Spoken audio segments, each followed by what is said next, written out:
আমাদের স্বভাব হলো যে আমার পক্ষে থাকবে সে আমার খুব ঘনিষ্ঠ। সে চোর, ডাকাত, খুনি, ধর্ষক, প্রতারক, নিপীড়ক যাই হোক না কেন, তার কোনো কাজই আমাদের কাছে অন্যায় বলে পরিগণিত হবে না। ব্যক্তিকে পীর, আউলিয়া, আইডিয়াল মানার আগে আমাদের এতটুকু বিচার বিশ্লেষণ সক্রিয় থাকে না। জাতীয় বেঈমান তো সবাই হতে পারে না।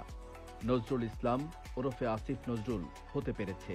তার ইতিহাস হয়তো আরো অনেক শব্দে নিবন্ধ করা যাবে, কিন্তু দীর্ঘ লেখা কেউ ফেসবুকে পড়বে না। ভিন্ন দলে থাকা, ভিন্ন মতে নিমগ্ন হওয়া, ভিন্ন রং ধারণ কোনোটাই নিষিদ্ধ নয়, কিন্তু ঘাতক দালাল নির্মূল কমিটির নথি গায়েব করে এরশাদুল বারীর রেকমেন্ডেশনে রাষ্ট্রদ্রোহিতার মামলার আসামির কমনওয়েলথ বৃত্তি নিয়ে পলায়ন আধুনিক মীর জাফরের চেয়ে কোনো অংশে কম নয়। তাই বলি, একজন আসিফ নজরুল হওয়া কোনো স্বাভাবিক বোধসম্পন্ন মানুষের লক্ষ্য হতে পারে কিনা ভেবে দেখবেন। নিজের কেবলা কোথায় স্থির করবেন তা নির্ণয় করার আগে মাথা খাটাবেন।